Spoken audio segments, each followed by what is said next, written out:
होगी बारिश वचन की, फूल खिलेगा सच्चाई का। सत्यम सत्यम सत्यम सत्यम सत्यम सत्यम सत्यम सत्यम। प्यारे दर्शकों, हम अगापे सुसमाचार सेवकाई की ओर से सत्यम सत्यम कार्यक्रम के माध्यम से प्रभु यीशु मसीह का सुसमाचार आपके लिए लेके आए हैं। परमेश्वर के महान नाम को महिमा मिले। एक बार फिर हम परमेश्वर के वचन बाइबल से आपके लिए एक संदेश लेकर आए हैं। इस संदेश की शुरुआत एक कल्पना के साथ मैं करना चाहूँगा। मान लीजिए या फिर कल्पना कीजिए कि आपके बॉस, आपके ऑफिस में जो आपके मालिक हैं, वो आपसे कहते हैं कि जाओ पता करो कि आजकल सबसे बेहतरीन, सबसे आलीशान, सबसे आरामदायक, सबसे उत्कृष्ट, सबसे उत्तम गाड़ी कौन सी है। बजट की चिंता मत करो, परंतु मेरे लिए इतना पता लगाओ कि आज के समय की सबसे उत्तम, सबसे अव्वल दर्जे की गाड़ी कौन सी है, सबसे आरामदायक और आलीशान, सुखदायक और बेहतरीन ड्राइव का अनुभव देने वाली गाड़ी कौन सी है, मेरे लिए पता करो। और आप एक ऐसे व्यक्ति हैं जो गाड़ियों के विषय में अधिक जानते नहीं हैं, गाड़ियों के विषय में ज़्यादा जानकारी नहीं है, परंतु बॉस ने आपसे कहा है, बॉस को पसंद करना है, बॉस की बात का नकार नहीं सकते, इनकार नहीं कर सकते, तो आप पता करते हैं, आप प्रयास करते हैं और यहाँ वहाँ से जानकारी निकालते हैं, ढूंढ के निकालते हैं और आप अंत में आपकी जांच पड़ताल के बाद आप 5 गाड़ियों का चुनाव करते हैं और सोचते हैं कि इन 5 गाड़ियों में से किसी एक का चुनाव करेंगे। इन 5 गाड़ियों में से जो सबसे बेहतरीन होगी उसका चुनाव करेंगे।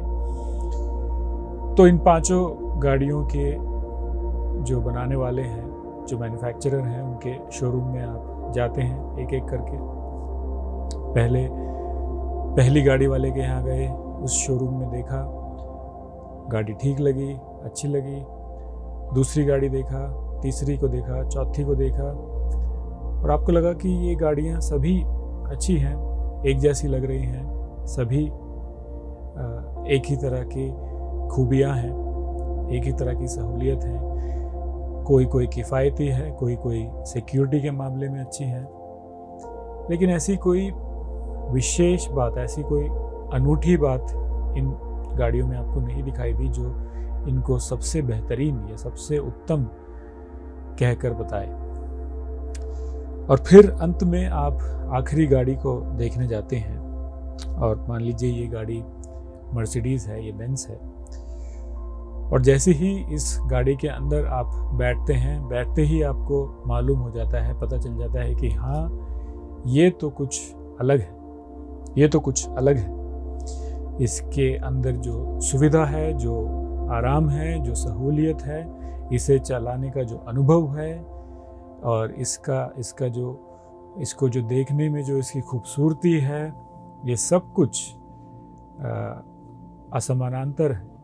ऐसा किसी और गाड़ी में आपने नहीं देखा है। ये सच में बहुत खूबसूरत है, सबसे उत्कृष्ट है और इसकी बात ही अलग है, इसे चलाने का मज़ा ही अलग है। ये आप इसके अंदर बैठते ही 5 मिनट इसे चलाते ही आप समझ गए हैं। तो ये आलीशान गाड़ी, ये शानदार गाड़ी उन अन्य 4 गाड़ियों से बिल्कुल अलग है, बिल्कुल हटकर है और एकदम अलग ही दर्जे की है। कुछ ऐसा ही होता है जब हम इस संसार के, इस विश्व के अलग अलग दर्शन शास्त्रों को या अलग अलग विश्वासों को या अलग अलग धर्मों को या अलग अलग प्रकार की मान्यताओं को यदि हम परख कर देखें, हमें ऐसा लगता है कि ये सभी एक ही बात बताती हैं। बाहर से इनका पैकेज थोड़ा अलग होता है, इनकी पैकिंग थोड़ी अलग होती है, लेकिन अंदर सभी के सब एक ही बात बताती हैं। सभी धर्म हमें ये बताते हैं कि यदि हम अच्छे काम करेंगे, अच्छे कर्म करेंगे तो परमेश्वर के सामने स्वीकार किए जाएंगे, या फिर यदि हम धार्मिक कर्म करेंगे, रीति रिवाजों का पालन करेंगे तो परमेश्वर प्रसन्न हो जाएंगे और हमें स्वीकार करेंगे, या फिर अपने कामों के द्वारा, अपने प्रयासों के द्वारा, अपनी मेहनत के द्वारा, अपने परिश्रम के द्वारा हम उद्धार पा सकते हैं। तो ऐसी बातें सभी दर्शन शास्त्र या सभी धर्म हमें बताते हैं कि या तो अच्छे कामों के द्वारा, या फिर रीति रिवाजों के पालन के द्वारा, या फिर अपनी परिश्रम के द्वारा, अपनी मेहनत के द्वारा, अपने प्रयास के द्वारा एक मनुष्य उद्धार प्राप्त कर सकता है। तो उद्धार हमारी मेहनत के ऊपर, हमारे कामों के ऊपर है। लेकिन मसीहत, क्रिश्चियनिटी जो है वो इन सब से अलग है। क्रिश्चियनिटी, मसीहत का संदेश जो है इन सब से भिन्न है, अलग है, और बिल्कुल ही एक विशेष संदेश मसीहत हमें बताती है। और उसी विषय पर हम आज चर्चा करना चाहते हैं। और इस सिलसिले में हम देखते हैं कि बाइबल का एक भाग कुलूसियो नामक किताब में, उसका जो दूसरा अध्याय है, उसके 13 और 14 पदों में हम देखते हैं कि इस विषय में बाइबल हमें कुछ बताती है। मसीहत की विशेषता क्या है? मसीहत अन्य विश्वासों से, अन्य धर्मों से, अन्य दर्शन शास्त्रों से और विश्वावलोकनों से कैसे अलग है, ये हम इस भाग में देखते हैं। और हम कह सकते हैं कि इस रीति से मसीहत जो है वो अन्य विश्वासों से या अन्य दर्शन शास्त्रों से अलग है कि मसीहत, अन्य धर्म हमें बताते हैं कि हम अपने कर्मों के द्वारा, अपनी मेहनत के द्वारा और अपने प्रयासों के द्वारा उद्धार प्राप्त करते हैं। लेकिन मसीहत हमसे कहती है कि अपने कर्मों के द्वारा, अपने प्रयासों के द्वारा, अपनी मेहनत से हम कभी भी, कतई भी उद्धार प्राप्त नहीं कर सकते। हम ऐसा कुछ भी नहीं कर सकते कि हमें उद्धार मिल जाए। और मसीहत हमसे कहते हैं कि वो परमेश्वर हैं जो हमें उद्धार प्रदान करते हैं। वो परमेश्वर हैं जो हमें उद्धार दान में देते हैं, हमें देते हैं। वो परमेश्वर है जो उद्धार के लिए कुछ करते हैं। वो परमेश्वर है जो मेहनत करते हैं, परिश्रम करते हैं, काम करते हैं ताकि मनुष्य का उद्धार हो सके। मनुष्य अपनी मेहनत से, अपने परिश्रम से उद्धार नहीं प्राप्त कर सकता है। तो ये भाग कुलुसियों की पत्री, उसका दूसरा अध्याय 13 और 14 पद, ये हमें बताता है कि मसीहत बाकी विश्वासों से कैसे अलग है, क्या विशेषता है मसीहत की, किस रीति से परमेश्वर ने मनुष्य के लिए उद्धार प्रदान किया, मनुष्य के लिए उद्धार का मार्ग निकाला, उद्धार का मार्ग बनाया। वो क्या काम है जो परमेश्वर ने मनुष्य के लिए किया है, जिसके विषय में बाइबल बताती है। मुझे ये भाग आपके सामने मैं पढ़ने जा रहा हूँ। लिखा है कुलुसियों उसका दूसरा अध्याय 13वें पद से, और उसने यानी कि परमेश्वर ने तुम्हें भी, ये कुलुसियों में रहने वाले विश्वासियों के विषय में लिखा है, विश्वासियों को संबोधित ये किताब है, ये चिट्ठी है। तो कुलुसियों के लोगों से कहा जा रहा है कि परमेश्वर ने तुम्हें भी, जो अपने अपराधों और अपने शरीर की खतना रहित दशा में मुर्दा थे, उसके साथ जिलाया और हमारे सब अपराधों को क्षमा किया, और विधियों का वह लेख और नियम जो हमारे नाम पर और हमारे विरोध में था मिटा डाला, और उसे क्रूस पर कीलों से जड़कर सामने से हटा दिया। ऐसा हम इस भाग में पढ़ते हैं। तो पौलुस जो है वो अपने साथियों को कुलोसे में रहने वाले जो मसीही विश्वासी हैं, प्रभु यीशु मसीह के चेले हैं, प्रभु यीशु मसीह को मानने वाले ये लोग हैं, इनको पौलुस जो है वो याद दिला रहे हैं कि एक ऐसा समय था जब तुम मृतक की अवस्था में थे, तुम अपने पाप में मृतक थे, मरे हुए थे। और वो उन्हें याद दिला रहा है कि ऐसी इस अवस्था में जब तुम अपने पापों में मरे हुए थे, जब तुम असक्षम थे, अपने आप को बचाने के लिए कुछ नहीं कर सकते थे, ऐसी एक अवस्था में परमेश्वर ने तुम्हें जिलाया, तुम्हें नया जीवन दिया।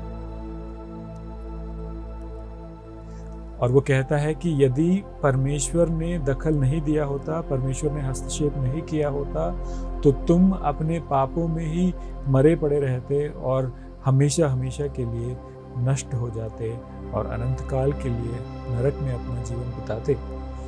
लेकिन पौलुस कहता है कि परंतु परमेश्वर ने तुम्हारे जीवन में हस्तक्षेप किया और तुम्हें उस अवस्था से जिलाया, उस मृतक अवस्था से तुम्हें उठाया, तुम्हें जीवित किया, तुम्हें नया जीवन दिया। और फिर ये कहने के बाद पौलुस जो है वो बताता है, पौलुस जो ये चिट्ठी कुलूसियों को लिख रहा है, कुलूसियों से कह रहा है कि तुम एक समय में मृतक की अवस्था में थे, उस अवस्था से परमेश्वर ने तुम्हें बचाया है।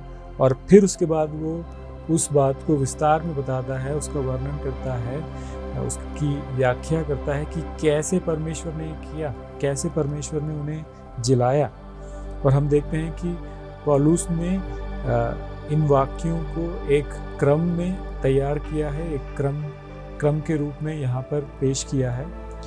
और इन वाक्यों में एक प्रगति हो रही है, एक क्रमिक तार्किक प्रगति हो रही है, यानी कि एक वाक्य जो है वो दूसरे वाक्य पर निर्भर है और इन सभी वाक्यों को जोड़कर हम पूरा एक संदेश समझते हैं। और यहाँ पर हम देखते हैं कि जो कम महत्वपूर्ण बात है, जो कम बुनियादी, कम केंद्रीय, कम प्रमुख बात है, वहाँ से शुरू करते हुए पौलुस जो है सबसे प्रमुख, सबसे महत्वपूर्ण, सबसे केंद्रीय बात की ओर बढ़ते हुए जाते हैं। तो यहाँ लिखा है कि सबसे पहले उसने तुम्हें मृतक अवस्था से जिलाया, यानी कि वो पाप की अवस्था जब ये लोग परमेश्वर से दूर थे, परमेश्वर को नहीं जानते थे, प्रभु यीशु मसीह पर विश्वास नहीं करते थे, परमेश्वर से बिछड़े हुए थे, पाप की अवस्था में थे, पाप करते रहते थे, परमेश्वर के बैरी थे और अपने आप को बचाने के लिए कुछ नहीं कर सकते थे। लिखा है उसने तुम्हें मृतक अवस्था से जिलाया। तो इसके आगे हम एक प्रश्न जोड़ सकते हैं कि कैसे जिलाया, उसने ऐसा क्या किया कि हम मृतक अवस्था से जी उठे। तो उसका उत्तर हम अगले वाक्य में पाते हैं और वहाँ ऐसा लिखा है, उसने तुम्हें मृतक अवस्था से जिलाया। कैसे? तुम्हारे सब अपराधों को क्षमा करने के द्वारा, सब अपराधों को क्षमा करने के द्वारा। तो फिर हम एक सवाल पूछ सकते हैं कि कैसे, उसने ऐसा क्या किया कि हमारे सब अपराध क्षमा हुए? किस आधार पर उसने हमारे सब अपराधों को क्षमा किया? हम जानते हैं कि वो एक ऐसा परमेश्वर है जो न्यायी परमेश्वर है, पवित्र परमेश्वर है, परम पवित्र परमेश्वर है, पाप को अनदेखा नहीं कर सकता है, पाप को यूं ही जाने नहीं दे सकता है, पापी को दंड देना उसके लिए अवश्य है। वो सच्चा परमेश्वर है, सच्चा न्याय करने वाला परमेश्वर है। तो फिर कैसे उसने यहाँ पर जो कह दिया कि हमारे सब अपराधों को उसने क्षमा किया, किस आधार पर? तो उसका उत्तर हमें आगे मिलता है। उसने इस रीति से हमारे सब अपराधों को क्षमा किया कि विधियों का वो लेख जो हमारे नाम पर और हमारे विरोध में था, उसे मिटा डाला। तो फिर हम पूछते हैं कि कैसे उसने इस लेख को जो हमारे नाम पर था और हमारे विरोध था, उसने कैसे मिटा डाला? और उसका उसका उत्तर हम अंत में पाते हैं, जैसा कि लिखा है, उसे क्रूस पर कीलों से जड़कर उसने उसे मिटा डाला, उसे सामने से हटा दिया। वो लेख जो हमारे विरोध में था और हमारे नाम पर था, वो लेख उसने क्रूस पर जड़कर, वो क्रूस जिस पर प्रभु यीशु मसीह ने अपने प्राण दिए, उस क्रूस पर जड़कर परमेश्वर ने जो है हमारे विरुद्ध जो वो लेख था उसे हटा दिया, उसे निकाल दिया। तो हम समझ सकते हैं कि ये ऐसा एक संदेश है जो पौलुस बता रहे हैं कि सबसे कम महत्वपूर्ण बात से लेकर, यानी कि जो कम प्रमुख बात है वहाँ से पौलुस आगे बढ़ते जा रहे हैं और सबसे महत्वपूर्ण, सबसे प्रमुख सच्चाई की ओर बढ़ते जाते हैं। और कहने का अर्थ ये है कि परमेश्वर ने मनुष्य के उद्धार के लिए जो किया है उसका सबसे प्रमुख कार्य ये है कि उसने क्रूस पर अपने पुत्र प्रभु यीशु मसीह को दे दिया। प्रभु यीशु मसीह ने क्रूस पर अपने प्राण देने के द्वारा जो कार्य पूरा किया है, वो कार्य परमेश्वर के उद्धार के कार्यक्रम का सबसे महत्वपूर्ण, सबसे प्रमुख कार्य है। प्रभु यीशु मसीह की क्रूस की मृत्यु परमेश्वर के उद्धार के कार्यक्रम का सबसे प्रमुख कार्य है, सबसे बुनियादी कार्य है। और उस क्रूस के कार्य के द्वारा ही, उस क्रूस के उस मृत्यु के आधार पर ही परमेश्वर उद्धार के बाकी अन्य पहलुओं को पूरा करते हैं। पापों की क्षमा, हमारे अपराधों को मिटा देना, हमें नया जीवन देना, हमें मृतकों की अवस्था से उठाना, ये सब जो है प्रभु यीशु मसीह की क्रूस की मृत्यु पर आधारित है। प्रभु यीशु मसीह की क्रूस की मृत्यु पर आधारित है। लेकिन अभी मैं आपका ध्यान उस छोटे से शब्द की ओर ले जाना चाहूँगा। वहाँ लिखा है कि उसने हमारे सब पापों का, सब गुनाहों का क्षमा किया। उसने हमारे सब पापों को क्षमा किया, हमारे सब उल्लंघनों का, सारी गलतियों को उसने क्षमा किया। ये उन लोगों के विषय में लिखा है जिन्होंने प्रभु यीशु मसीह पर विश्वास किया है, प्रभु यीशु मसीह की मृत्यु को अपने पापों के उद्धार का एकमात्र मानकर जिन्होंने प्रभु यीशु मसीह पर भरोसा किया है, उनके विषय में लिखा है कि परमेश्वर ने तुम्हारे सब पापों से तुम्हें क्षमा किया है। सब पाप, एक भी नहीं छोड़ा। एक एक पाप जो तुमने किया है अपने जीवन में, तुमने जन्म लेने से अब तक जो भी पाप किए हैं सब क्षमा किए हैं। और यहाँ तक कि केवल वही नहीं जो तुमने अतीत में किए हैं, बल्कि भविष्य में तुम जो पाप करोगे उनसे भी प्रभु ने तुम्हें क्षमा दिया है। वे पाप जो तुमने अपने हृदय से करे, अपने विचारों से करे, और वे पाप जो तुमने अपने कर्मों से करे, केवल वही नहीं जो तुम अपने मन में सोचते थे, बल्कि वाकई में अपने हाथों से, अपने पैरों से, अपने मुंह से, अपनी आंखों से जो तुमने करे, वो पाप, सब पाप प्रभु यीशु मसीह के द्वारा परमेश्वर ने क्षमा किए। केवल वही पाप नहीं जहां तुमने वो नहीं किया जो तुम्हें करना था, बल्कि वो पाप भी जहां तुम्हें जो नहीं करना था और तुमने वो किया, वो पाप भी परमेश्वर ने प्रभु यीशु मसीह के द्वारा क्षमा किए। सब पाप जो तुमने आज तक किए हैं या कभी भी करोगे, प्रभु यीशु मसीह के क्रूस के द्वारा परमेश्वर ने उनकी तुम्हें क्षमा प्रदान की है। कैसी ही खूबसूरत, कैसी ही बेहतरीन, अद्भुत सच्चाई है ये जो यहाँ पर हम पढ़ते हैं। तो कैसे हुआ ये, किस आधार पर परमेश्वर इस रीति से क्षमा कर पाते हैं कि सारे पाप, ऐसे घिनौने पाप जो हमने करे हैं, सब पाप परमेश्वर किस आधार पर क्षमा कर सकते हैं। वहाँ लिखा है, विधियों का वो लेख और सहायक नियम जो हमारे नाम पर और हमारे विरोध में था, उसे मिटा डालने के द्वारा। क्या है विधियों का वो लेख जो हमारे विरुद्ध खड़ा था?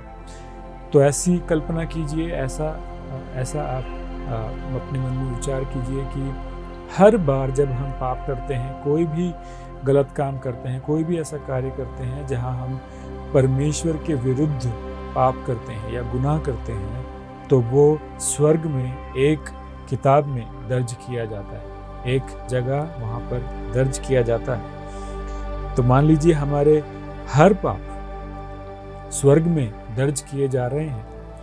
हमारे मन में जो चलता है, जलन, डाह और ईर्ष्या और नफरत और हवस और इस प्रकार के अन्य कई विचार, हमारा दूसरों के प्रति प्रेम ना दिखाना, हमारा दूसरों के प्रति क्षमा ना दिखाना, उनके प्रति दया ना दिखाना, हमारे मन की कठोरता, हमारे मन में चल रहा अहंकार, ये सब वहाँ दर्ज हो रहा है।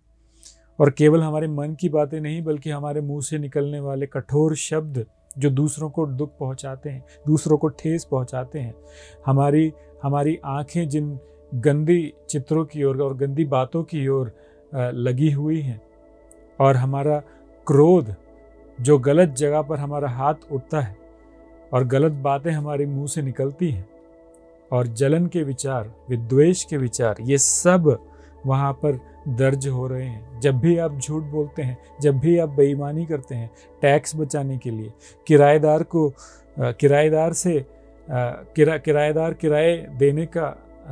किराए देने से बचने के लिए बेईमानी करता है, ये सब वहाँ पर दर्ज हो रहा है। और आप कल्पना कर सकते हैं कि ये एक अत्यंत विशाल, एक बहुत बड़ी लंबी सूची है जो हमारे नाम के विरुद्ध तैयार हो रही है, हमारे नाम के विरुद्ध स्वर्ग में तैयार हो रही है।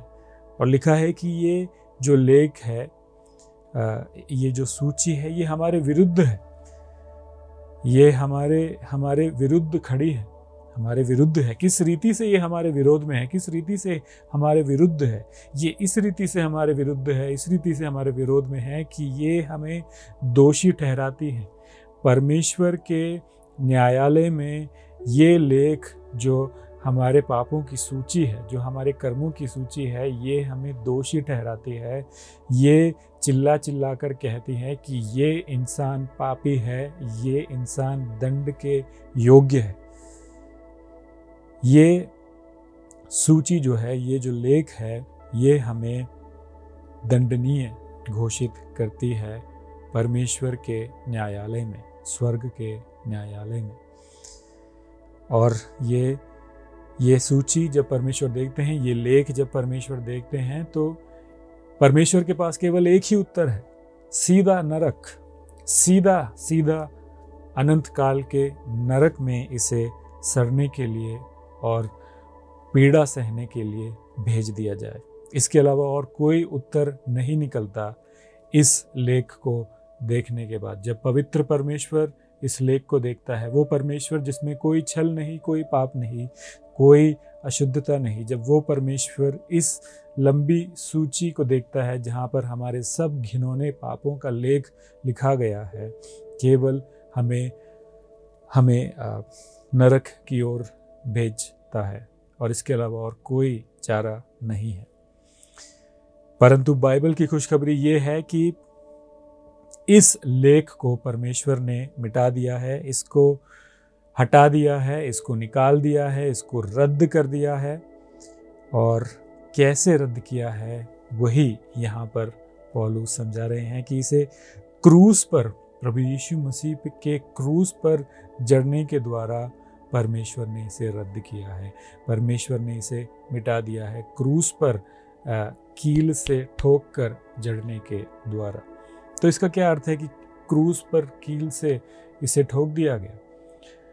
प्रभु यीशु मसीह की मृत्यु के विषय में जब बाइबल बताती है तो हमें बताती है कि प्रभु यीशु मसीह के क्रूस के ऊपर उनका इल्ज़ाम, वो इल्ज़ाम उनके क्रूस के ऊपर लटकाया गया था कील से ठोककर कि ये यीशु नासरी है जो यहूदियों का राजा है, यहूदियों का राजा है। तो क्योंकि वो यहूदियों का मसीहा होने का दावा करते थे, इसलिए यहूदियों ने उन पर आरोप लगाया कि ये यहूदियों का राजा होने का दावा करता है। और ये आरोप उन्होंने इसके ऊपर प्रभु यीशु मसीह के ऊपर लगाया और इस आरोप के बिना पर रोमी सरकार ने उन्हें मृत्यु की सज़ा दी थी।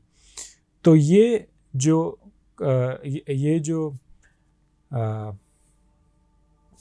चिन्ह है, ये प्रभु यीशु मसीह के क्रूस पर लटकाया गया था कि जहाँ पर उनका इल्ज़ाम लिखा गया है कि ये यीशु नासरी है जो यहूदियों का राजा है। लेकिन यहाँ पर पौलुस बता रहे हैं कि वाकई में उस अपराध के लिए नहीं प्रभु यीशु मसीह क्रूस पर लटके थे, बल्कि उस अपराध के लिए प्रभु यीशु मसीह क्रूस पर लटके थे, जो परमेश्वर ने कीलों से ठोका था। रोमियो ने जो कीलों से ठोका था उस अपराध के लिए नहीं, इसलिए नहीं क्योंकि वो यहूदियों का राजा होने का दावा कर रहा था, बल्कि उन अपराधों के लिए, उन लेखों के लिए जो पापियों के लेख हैं, जो परमेश्वर ने उठाकर प्रभु यीशु मसीह के क्रूस पर ठोक दिए, उन लेखों के लिए प्रभु यीशु मसीह क्रूस पर मर रहे थे, प्रभु यीशु मसीह अपने प्राण दे रहे थे। तो जो मनुष्य की आंखें देख पा रही थी, उस इल्ज़ाम के लिए नहीं, बल्कि उस इल्ज़ाम के लिए जो परमेश्वर ने वहाँ क्रूस पर लटकाया था कील से ठोकने के द्वारा, उस अपराध के लिए। तो कैसी खूबसूरत बात है, कैसी बेहतरीन सच्चाई है ये। मानकर देखिए, एक बड़ी भीड़, एक बड़ा ढेर है पापियों का और कुकर्मियों का, और इस बड़ी भीड़ के एक एक जन के हाथ में एक लंबी लंबी सूचियां हैं, एक लंबे लंबे लेख हैं जहां लिखे हुए हैं कि इन्होंने क्या क्या पाप किए हैं, और ये सब पाप इन्होंने एक ऐसे परमेश्वर के विरुद्ध किए हैं जो एक असीम परमेश्वर है, एक अनंत परमेश्वर है, सनातन परमेश्वर है, और इनका एक एक पाप इस परम पवित्र परमेश्वर की महिमा के विरोध है। कैसे ये पापी इस परमेश्वर के हाथ से बच सकते हैं? कैसे ये महाकुकर्मी क्षमा पा सकते हैं? कैसे ये नरक जाने से बच सकते हैं? लेकिन हम देखते हैं कि इस रीति से ये लोग नरक जाने से बच सकते हैं कि प्रभु यीशु मसीह, ये जो व्यक्ति है जिसका प्राण बहुमूल्य है, जिसका प्राण असीम है, जिसका लहू इतना मूल्यवान है कि ये असीम रीति से मूल्यवान है, बहुमूल्य है। इस लहू के बहने से, इस प्राण के बलिदान होने से ये संभव है कि इन पापियों का ये बड़ा पाप मिट सके और ये लोग पाप की क्षमा पा सके, क्योंकि प्रभु यीशु मसीह स्वयं परमेश्वर है, क्योंकि प्रभु यीशु मसीह स्वयं एक दिव्य व्यक्ति है। ये संभव है, ये संभव है। तो अब इस सच्चाई के साथ, मसीहत की इस संदेश के साथ मैं आपके सामने ये प्रश्न रखता हूँ कि क्या आपके पाप क्षमा किए गए हैं? क्या आपके पाप का वो लेख मिटाया गया है? क्या आपके पाप का वो ऋण चुकाया गया है? क्या आपको मृतक की उस अवस्था से जिलाया गया है? मृतक की उस अवस्था से क्या आपको जिलाया गया है?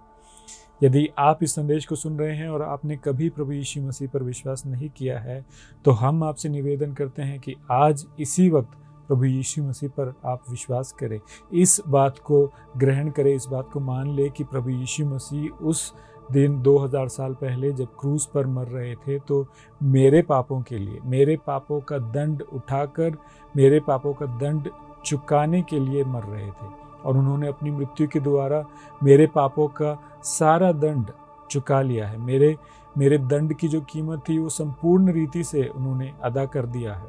यदि इस बात पर आप विश्वास करेंगे तो परमेश्वर वायदा करते हैं कि आपको पापों की क्षमा और स्वर्ग राज्य में प्रवेश और प्रभु यीशु मसीह में एक नया जीवन आज इसी समय आपको दिया जाएगा, और अनंत जीवन का जो तोहफा है आपको दिया जाएगा। और एक दिन आप प्रभु यीशु मसीह के साथ होंगे, चाहे वो आपके मरने के बाद हो या प्रभु यीशु मसीह के दूसरे आगमन के बाद हो, जो भी पहले होता है उसके द्वारा आप प्रभु यीशु मसीह के साथ हमेशा हमेशा के लिए रहेंगे।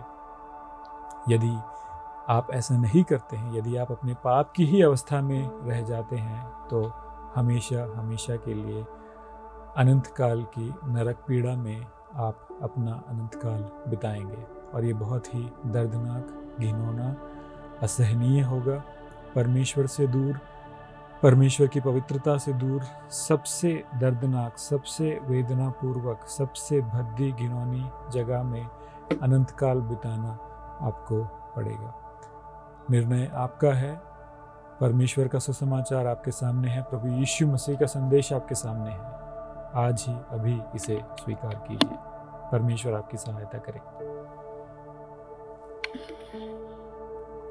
हम आशा करते हैं कि यह संदेश आपके लिए आशीष का कारण बना है। यदि आप प्रभु यीशु मसीह के बारे में या बाइबल के बातों के विषय में अधिक जानकारी लेना चाहते हैं या आपकी समस्या के बारे में प्रार्थना निवेदन रखना चाहते हैं या आप कोई सुझाव हमें देना चाहते हैं तो हमारे पते पर ज़रूर लिखिए। हमारा पता है अगापे गॉस्पेल मिनिस्ट्री 87 मैत्री नगर कोल्लम 691002।